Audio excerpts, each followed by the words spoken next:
Boa noite, queridos pais. Por enquanto eu tô sozinho aqui.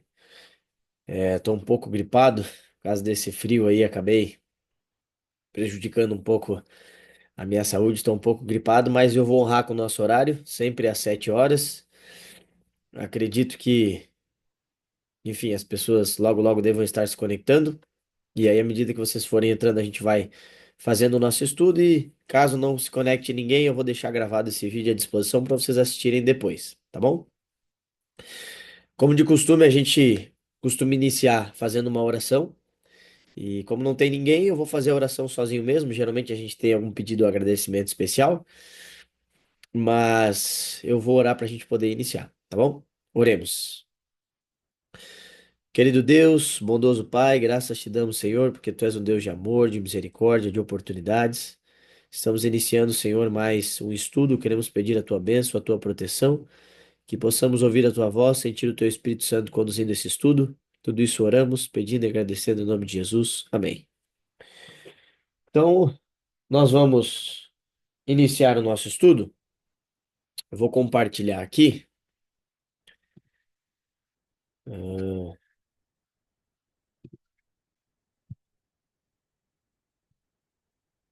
nós estamos no estudo 12.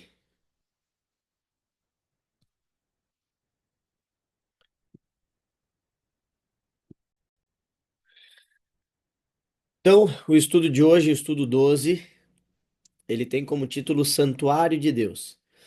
Esse assunto é um assunto muito interessante, um assunto muito importante da gente estudar, porque o santuário, quando a gente olha para o santuário, para a estrutura do santuário, principalmente do Antigo Testamento, a gente entende muito do processo de redenção, do processo de expiação de pecados. E olhando para o santuário, a gente entende muito também do caráter de Deus, tá? Então, o processo de salvação ele vai aparecer no santuário de uma forma mais clara, para que a gente possa entender como funcionava esse passo a passo e como de fato funciona ainda hoje no céu, né?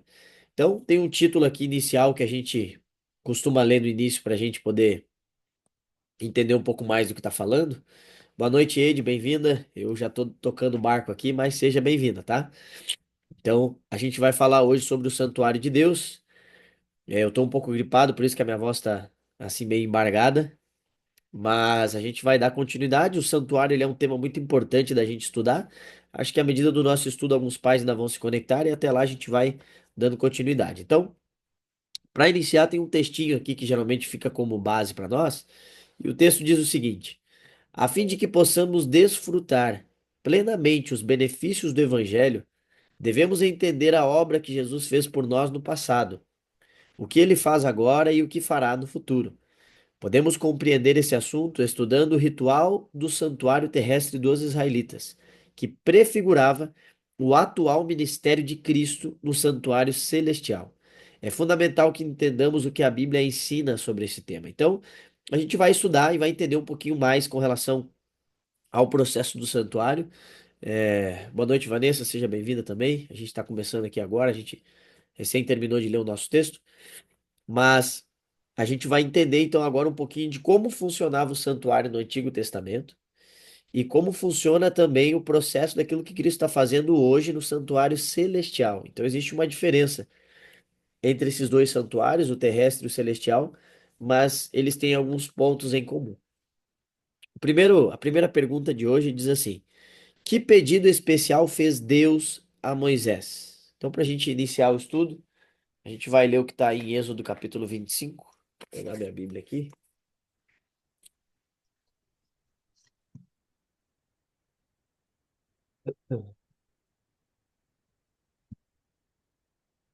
Êxodo capítulo 25, verso 8 e depois o verso 40.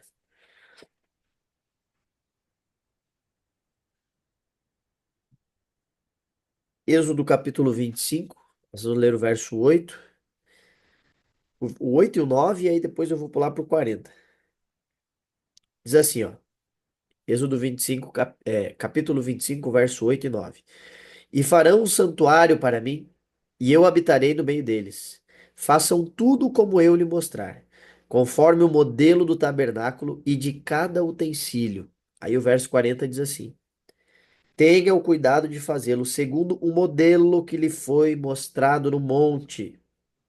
Então a gente vê aqui, verso 8 e 9, que Deus ele dá uma ordem para que seja feito um santuário. E através desse santuário seria feito, na verdade, conforme o modelo que seria passado. Então Deus iria mostrar para eles um modelo, e esse modelo deveria ser seguido por Moisés para que alcançasse o objetivo que Deus queria. Então, se a gente fosse completar aqui, ó, a gente colocaria aí me farão. Vamos ver se dá para escrever aqui. Puxa, acho que não dá. Tá dando para escrever aqui. Deixa eu ver se eu consigo.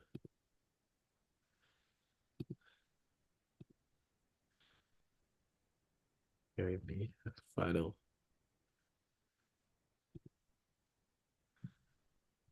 Tá aí, ó. E me farão. Agora foi. E me farão um santuário para que eu possa habitar. Vai vir aqui, ó. Para que eu possa habitar no meio deles. Vê, pois, que tudo faça segundo o modelo que te foi mostrado. Mostrado no monte. Então aqui a gente tem a resposta disso aqui. É, aqui não tem como, vai ter que apagar isso aqui mesmo. Tá, mas é mais ou menos essa é a resposta. Então, pergunta 2 diz ali, como era o santuário? Então, a primeira pergunta, o primeiro texto, fala com relação à ordem que Moisés recebeu de Deus para que fosse construído esse santuário, esse tabernáculo, né? E aí vem a pergunta 2 perguntando como era esse santuário. E aí aqui tem um texto explicativo que ele usa como base vários textos da Bíblia, e aí a gente vai passar lendo o texto, nós não vamos entrar em todos os versos bíblicos por conta do tempo, mas se você quiser depois em casa ler um por um, você pode fazer isso em casa. Então diz assim, ó, o santuário era dividido em dois compartimentos. O primeiro era o lugar santo e o segundo era o lugar santíssimo. No lugar santo, o sacerdote realizava o trabalho diário. Isso está em Hebreus 9:6. E continha uma mesa com pães, o candelabro e o altar de incenso. E aí os textos base. No lugar santíssimo, o sumo sacerdote entrava uma vez por ano, no dia da expiação, ou em hebraico Yom Kippur. Às vezes aparece como Yom Kippur, às vezes aparece como dia da expiação ou dia do juízo, né? Que caía no dia 10 do sétimo mês. Ali se encontravam a arca da aliança coberta de ouro com as tábuas dos 10 mandamentos, uma urna de ouro contendo maná e o bordão de Arão, ou o cajado de Arão. Um véu separava esses dois compartimentos. À frente do lugar santo ficava o pátio, no qual estavam o altar do holocausto e a pia em que os sacerdotes lavavam as mãos. O santuário era móvel, cercado e teve sua construção aprovada por Deus. Então, de acordo com essa definição, a gente entende que o santuário ele era uma tenda que ficava exposta no meio do povo de Israel. Essa tenda ela era dividida em dois compartimentos. Então tinha a parte do santo e a parte do santíssimo. E ambos os lugares, tanto o santo como o santíssimo, eles tinham funções especiais em momentos especiais e feito por pessoas especiais. Então, o sacrifício que acontecia no santo ele acontecia de acordo com o sacrifício diário, né, que tinha tanto na parte da manhã como na parte da tarde, eram feitos esses sacrifícios. E aí, uma vez por ano, no dia da expiação, ou no dia do Yom Kippur, o sumo sacerdote entrava no Santíssimo, onde ali estava a Arca da Aliança, e dentro da Arca da Aliança tinha os 10 mandamentos, maná e o cajado de Arão. Aí, para a gente entender um pouquinho mais agora com relação ao ritual, aos processos, às cerimônias que aconteciam lá, a gente vai ver a pergunta 3 que diz assim: em que consistia o serviço diário? Então a gente entende que uma vez por dia era feito o sacrifício diário, que acontecia um sacrifício na parte da manhã e um sacrifício na parte da tarde, né? E aí, o que que era esse sacrifício diário? E aí a gente vai para Êxodo, capítulo 29, do verso 38 ao 42.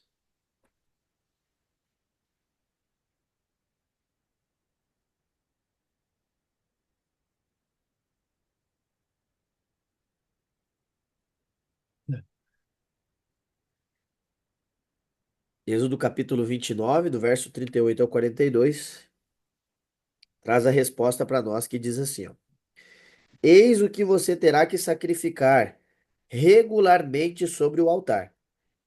A cada dia, 2 cordeiros de um ano.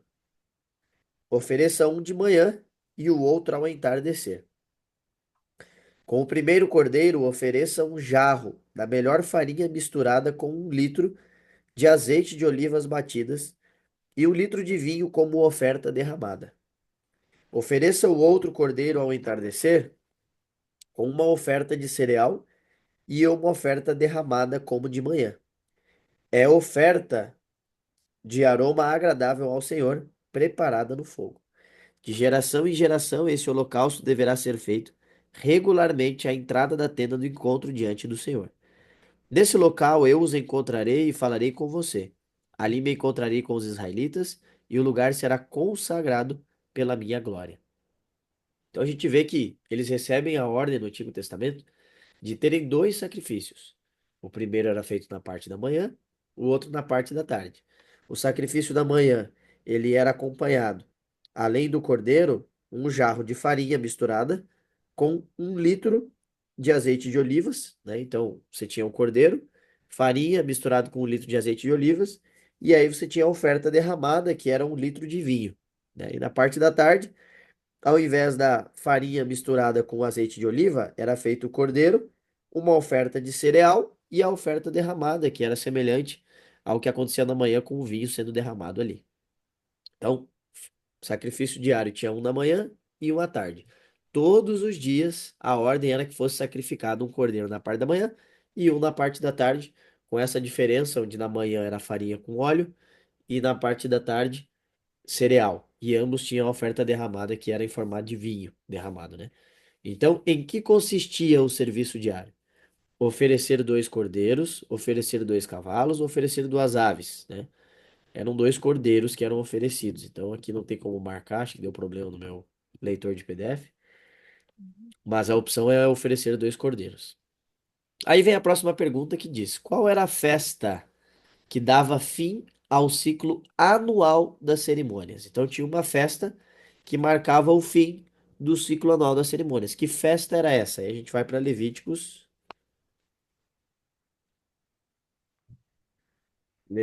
23, verso 27 e 31.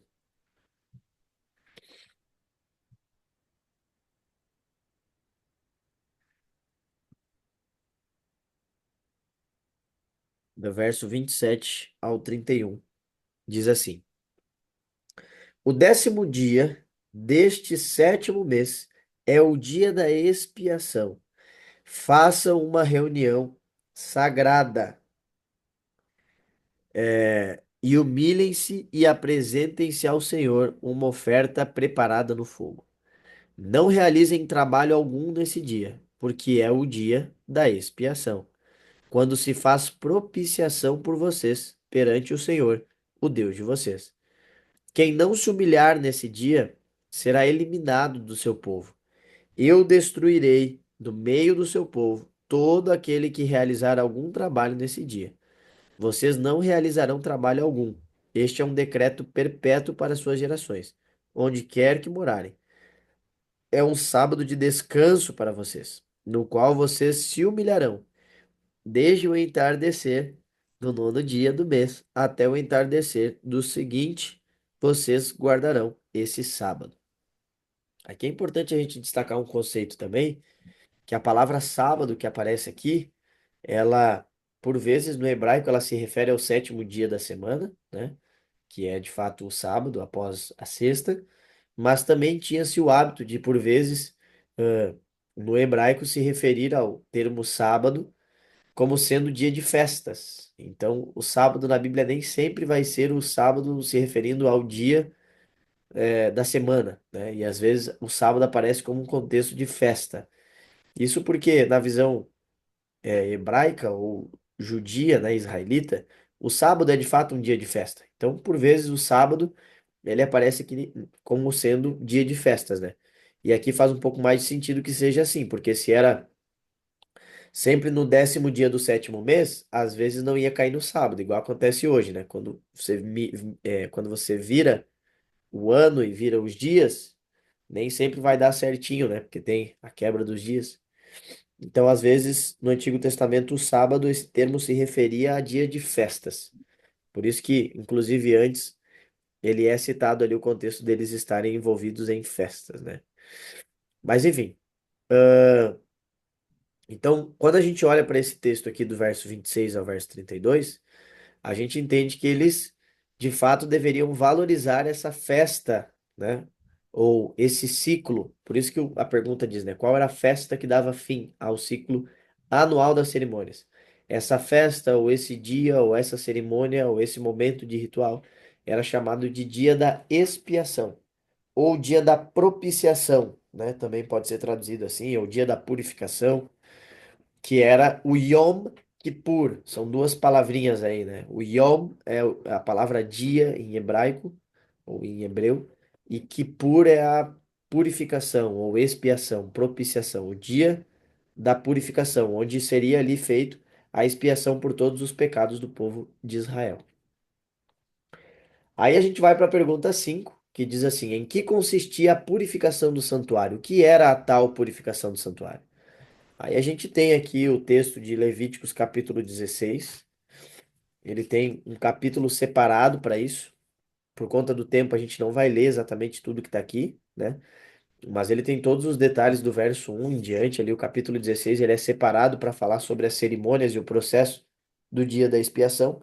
E aqui a gente tem algumas opções para a gente marcar com base no que o texto diz. Eu vou marcando com base no conhecimento que a gente já tem, mas se você quiser tirar depois a prova dos 9 e conferir, depois você pode ficar à vontade, está tudo ali em Levíticos capítulo 16. Então, aqui a gente tem a primeira opção, né? No dia do Yom Kippur, acontecia o sacrifício da manhã e da tarde. Ah, agora me pegou, eu não lembro se acontecia, deixa eu ver aqui. Arão deverá entrar no lugar santo. Eu acho que não acontece o sacrifício da manhã e da tarde. Quanto a isso, eu não tenho tanta certeza, mas se eu não me engano, no dia da expiação não aconteceria o sacrifício da manhã e da tarde. Eu acho que acontecia um sacrifício só, se eu não me engano, era isso aí mesmo. Enfim, eu vou colocar aqui como sendo que não, para não tomar muito tempo, mas depois você pode ler ali no texto e tirar as dúvidas, que tá tudo explicado ali. Mas se eu não me engano, no dia do Yom Kippur não acontece o sacrifício diário da manhã e da tarde. Acontece sim alguns sacrifícios, mas não da mesma forma que aconteciam nos outros dias. A segunda opção, o sacerdote oferecia um bezerro e um cordeiro por si e por sua família. Sim, então era feito ali um sacrifício, onde primeiro era perdoado os pecados do sacerdote e da sua família. Então era feito sim um sacrifício com relação aqui ao perdão dos pecados da família, né? Era oferecido um cordeiro ali. Lançava sorte sobre os dois bodes, também. Então, uma vez que era feito. Eu vou responder tudo e depois eu tento dar uma visão geral, para não confundir a cabeça de vocês. Próxima opção: o sacrifício do bode era oferecido a Deus, também. O sangue do bode era aspergido no lugar santíssimo, também. Os pecados eram transferidos para o bode Azazel, que era enviado ao deserto, através do sacrifício diário. Os pecados eram transferidos simbolicamente do pecador arrependido para o santuário. Uma vez ao ano realizava-se a limpeza ou purificação do santuário no dia da expiação, removendo os pecados para o deserto. É isso mesmo. Então, assim, ó, eu vou explicar para vocês de uma forma mais simples e contextualizada para a gente entender. E aí, depois, se você quiser com detalhes, você pode ir ali para o capítulo 16. Então, o que que acontecia no dia da expiação? Era necessário, porque para a gente entender o dia da expiação, a gente precisa entender como é que acontecia durante o ano, em todos os dias. Então, a gente viu ali um pouquinho antes que todos os dias acontecia o sacrifício diário, o sacrifício de manhã e o sacrifício à tarde. Esse sacrifício ele tinha como objetivo perdoar os pecados do povo de Israel. Por vezes você poderia levar ali o seu cordeiro, o seu animal para o sacrifício para que fosse sacrificado, simbolizando o perdão dos pecados meu e da minha família. Então, o que aconteceu era o seguinte: ao longo do ano, os meus pecados eles eram sempre transferidos n- no santuário. Então, esse ponto é importante a gente entender para que faça sentido na nossa mente.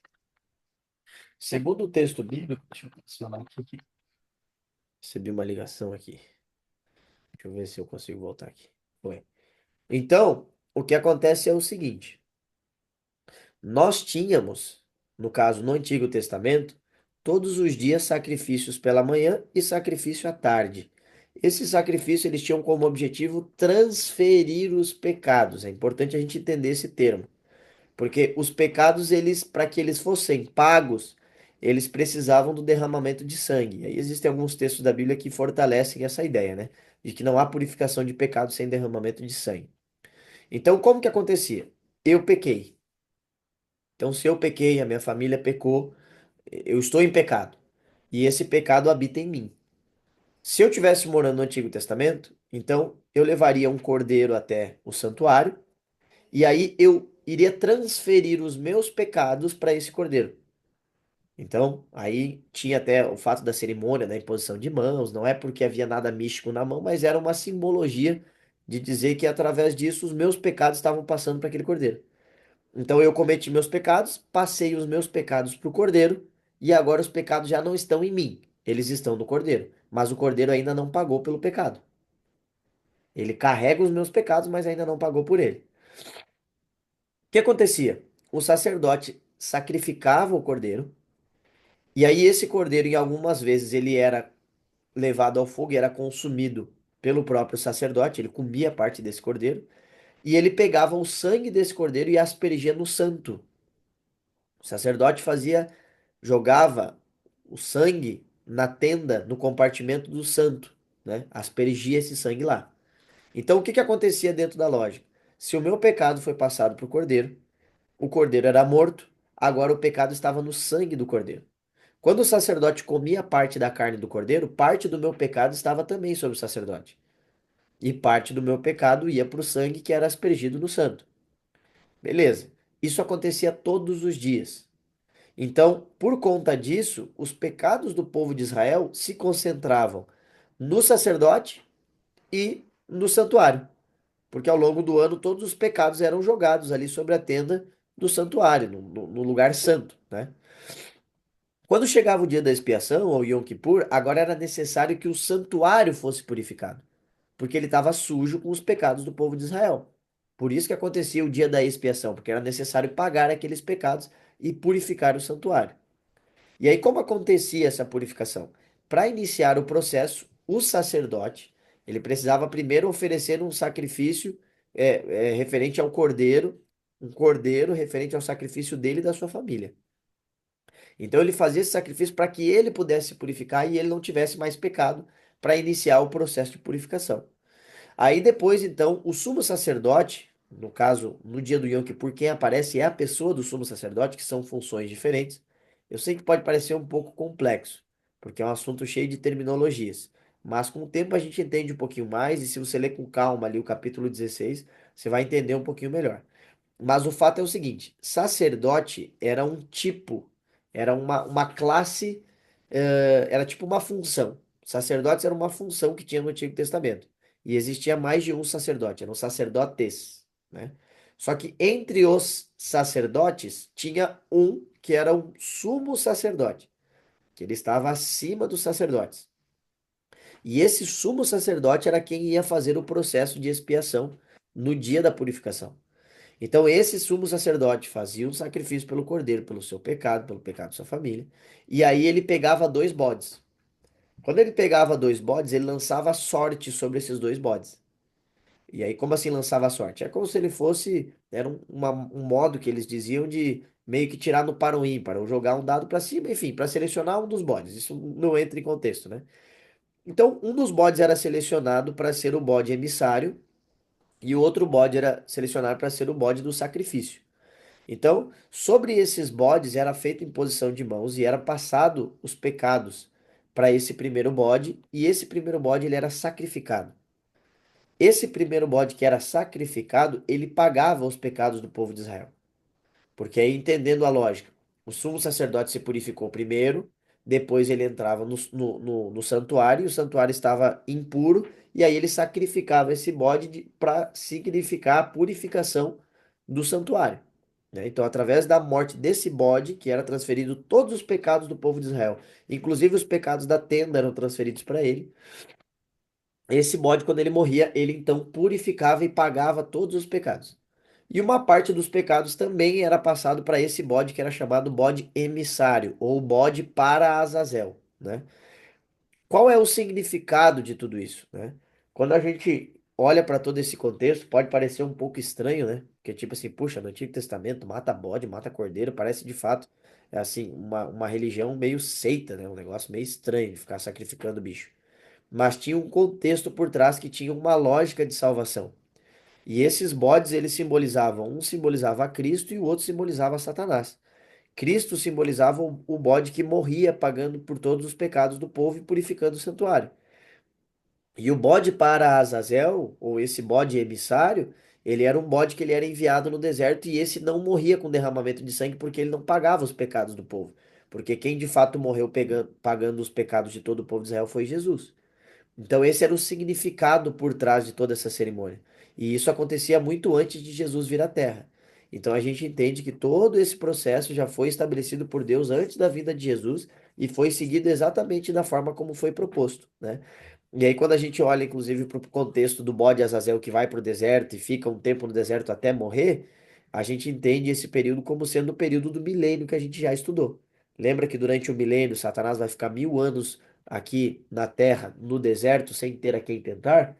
Então, ali ele vai pagar esse contexto que está simbolizado ali através do bode que ficava 1 ano no deserto, né? Então, esse seria o significado, a interpretação. Claro que aqui é uma interpretação bem resumida, não tem muitos detalhes, né? Mas se você quiser depois com calma, tá tudo registrado ali no livro de Levíticos, principalmente no capítulo 16, tem bastante informação quanto a isso. Pergunta 6 diz assim: que acontecimento marcou a consumação do ritual do santuário terrestre e que santuário está em funcionamento atualmente? E aí tem dois textos para nós. O primeiro está em Mateus capítulo 27, vai abrir aqui. E o segundo está em Hebreus.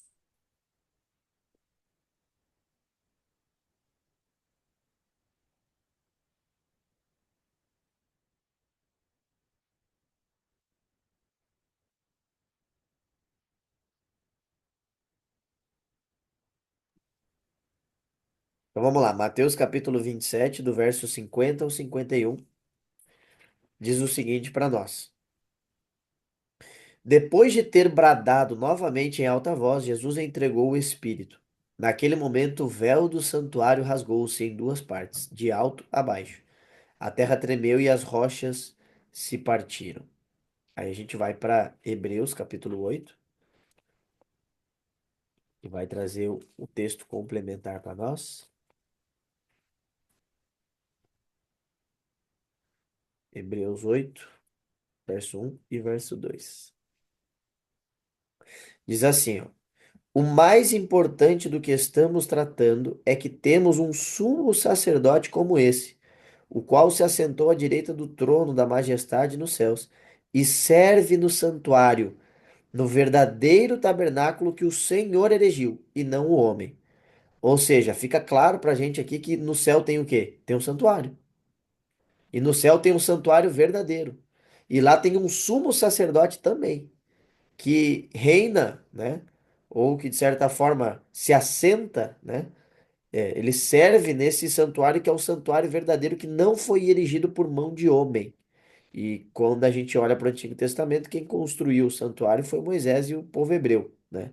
Então, se a gente leva em consideração que esse texto é verídico, então a gente, juntando o que a gente leu no início, que Deus mostrou um modelo, e juntando esse texto agora, a gente chega à conclusão de que no céu de fato existe um santuário, um tabernáculo, que é mais importante, mais bonito, inclusive, do que esse aqui. Porque esse aqui que tinha na terra era uma cópia do que estava no céu. entende? Então era como se fosse um modelo, uma maquete para que a gente pudesse entender de forma lúdica aquilo que estava acontecendo de fato lá no céu. Então, quando a gente junta esses dois contextos, a gente entende o seguinte: eis que o véu do santuário se rasgou em duas partes de alto a baixo. Com a morte de Cristo, o santuário terrestre perdeu sua função, pois a sombra deu lugar à realidade. Cristo hoje ministra no verdadeiro santuário que o Senhor erigiu, ou levantou, ou construiu, e não o homem. O que que acontece, queridos? Quando a gente olha para o Antigo Testamento, através da pessoa de Moisés, Deus dá a ordem para que fosse feito, construído um santuário. E esse santuário tinha esses sacrifícios que aconteciam todos os dias. Mas qual era o objetivo? Era apontar para o cordeiro que viria morrer pelo povo de Israel. Quando Jesus ele morreu na cruz, nesse momento ainda eram sacrificados cordeiros. Só que quando Jesus morre e o véu do santuário se rasga de cima a baixo, que no caso era o véu que dividia a parte do santo e o santíssimo, o significado disso para nós é que agora essa tradição, essa cerimônia do santuário já não é mais necessária, porque ela apontava para a morte do cordeiro. A partir do momento que Jesus ele de fato morreu na cruz, agora você não precisa mais sacrificar cordeiros, porque o cordeiro verdadeiro já morreu na cruz. Entende? Então não tem mais a necessidade de você continuar com esse tipo de tradição. Por isso que vem a lógica do santuário se rasgar, o véu do santuário se rasgar de cima a baixo. E inclusive a tradição nos conta que nesse dia, no momento que Jesus morreu, era o horário do sacrifício da tarde. E nesse dia o sacerdote não conseguiu fazer sacrifício porque o cordeiro fugiu. Então, seria muita casualidade, né? Você pensar que, de fato, na hora que Jesus morreu, a terra tremeu, o céu, o sol escureceu, o cordeiro que seria sacrificado pelo sacerdote fugiu e o véu do santuário se rasgou de cima a baixo. Ou seja, tudo indicava que agora, de fato, não era mais necessário o processo do santuário, porque, de fato, o cordeiro verdadeiro morreu na cruz. Então, a partir desse momento, aí a gente entende que é um marco que nos diz que agora a primeira parte do processo de salvação foi feita, que era a morte de Jesus na cruz. Então, da mesma forma que acontecia a morte diária do cordeirinho, quando Jesus morre na cruz já não é mais necessário o sacrifício de animais e ele inicia o processo de salvação do santuário celestial. Então, isso é importante a gente entender também, que quando Jesus morre, ele iniciou o processo de salvação, e quando ele sobe para o céu, ele sobe para dar continuidade nesse processo de salvação. Então, quando ele morre na cruz, não termina ali, né? O que que eu estou dizendo? Eu estou dizendo que a cruz não é suficiente para a salvação? Não, não é isso. A cruz ela é suficiente para a salvação porque a morte do Cordeiro, através de Cristo Jesus, nos dá salvação a todos nós. Mas o processo de salvação, ele continua. Porque quando a gente olha para a Bíblia, a gente entende que é um juízo investigativo. É um juízo que continua. Então a morte ela marca o início desse juízo. E quando Jesus sobe para o céu, ele sobe para dar continuidade nesse juízo, da mesma forma que acontecia aqui na terra. Então o sacerdote matava o cordeirinho, aspergia o sangue no santo, e uma vez por ano ele fazia o dia da expiação, ou o dia da purificação. E aí sim, com a imposição dos dois bodes, aí era terminado o processo de salvação, né? Ou o processo de expiração ou purificação. Então, quando Jesus sobe para o céu, ele sobe como sacerdote para fazer exatamente aquilo que acontecia aqui na terra, e aí ele vai passando de uma fase para outra até terminar todo o processo de salvação e de purificação e retornar para a terra para nos buscar. Então, a última pergunta diz assim, ó: quais evidências bíblicas de um santuário no céu, né? Ou quais são as evidências bíblicas? Aí a gente vai para Êxodo. Eu vou para Apocalipse, já que a gente está mais perto, eu vou para Apocalipse primeiro. E depois a gente volta para Êxodo para terminar por lá.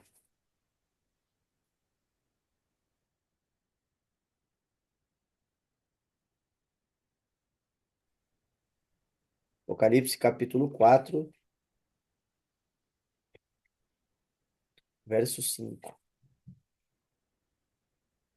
Diz assim para nós. Apocalipse 4, verso 5.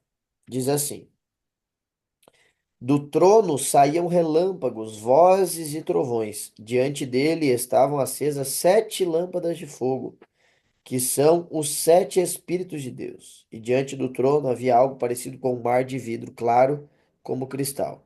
Então aqui aparece para a gente um trono e em frente a esse trono um candelabro, né? Que é, no caso, essas 7 velas que aparecem aqui, né? E quando a gente olha para o Antigo Testamento, existia também um candelabro no santo. No compartimento santo tinha ali um candelabro, né? E aí o capítulo 11 de Apocalipse, no verso 19, traz um pouco mais para nós que diz assim, ó. Então foi aberto, olha o que diz ali, ó, no Apocalipse capítulo 11, verso 19. Então foi aberto o santuário de Deus nos céus, e ali foi vista a arca da sua aliança. Houve relâmpagos, vozes, trovões, um terremoto e um grande temporal de granizo. Ou seja, aqui fica evidente, né? Aqui deixou explícito para nós que de fato João viu o santuário se abrindo e ali foi visto também a Arca da Aliança. Então também tem essa estrutura no céu que de fato tem um contexto soteriológico por trás, um contexto de salvação, né? A soteriologia, que é o estudo da salvação. E aí a gente vai então para Êxodo capítulo 25, verso 40, que é o último texto proposto para nós hoje. Êxodo 25, 40.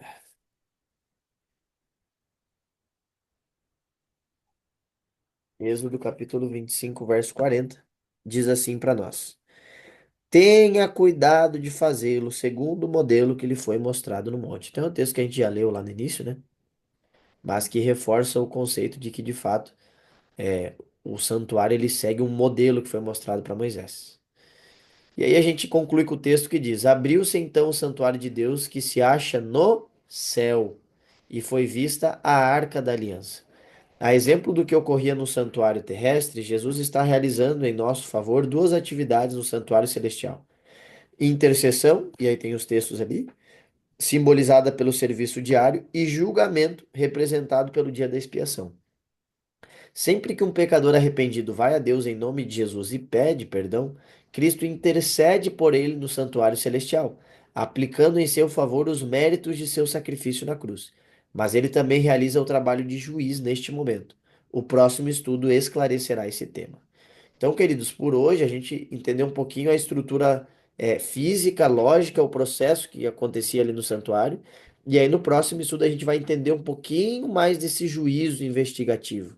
Como de fato acontecia, o que que Jesus está fazendo no céu, qual que é a lógica desse santuário, o que que isso tem a ver com a gente, o que que o santuário terrestre queria mostrar para nós.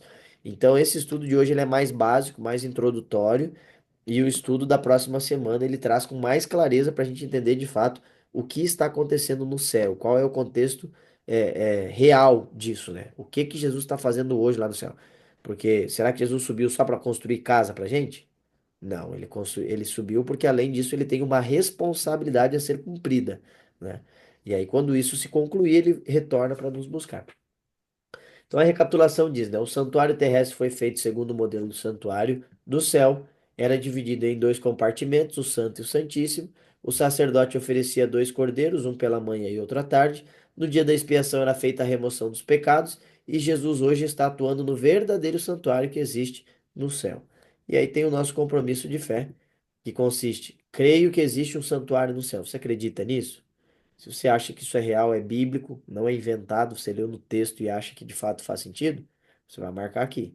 Reconheço que Jesus Cristo é o único mediador entre mim e Deus. Entendeu um pouco desse conceito de que, da mesma forma que o sacerdote intercedia pelo povo, que o sumo sacerdote fazia a purificação do povo, da mesma forma Jesus Cristo ele faz essa intermediação entre nós e Deus o Pai, porque Jesus Cristo também é Deus, né? E aí o terceiro contexto diz: aceito Jesus como meu Salvador, a fim de que seja absolvido no julgamento final. Então aí você tem os três compromissos de fé, e uma vez assinado, você completa aí e tá tudo certo.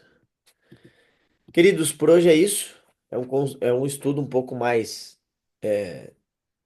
cansativo, não sei se cansativo, é um pouquinho mais técnico, né? É um estudo um pouquinho mais técnico, tem um pouco mais aqui de termos e conceitos, e às vezes pode ser que você fique perdido em uma coisa ou outra, por isso que eu deixei gravado o nosso estudo, vou disponibilizar para vocês no grupo, e aí vocês podem reassistir, se quem chegou um pouquinho atrasado pode ver o início, e aí me coloco à disposição para responder as dúvidas de vocês, tanto no pessoal como no grupo também. E aí, no estudo que vem, a gente dá continuidade a esse assunto. Tá bom? Oremos para encerrar este momento de estudo da palavra.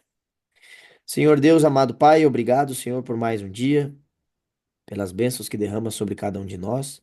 Agradecemos por esse estudo concluído também e pela oportunidade de conhecer mais sobre a tua palavra.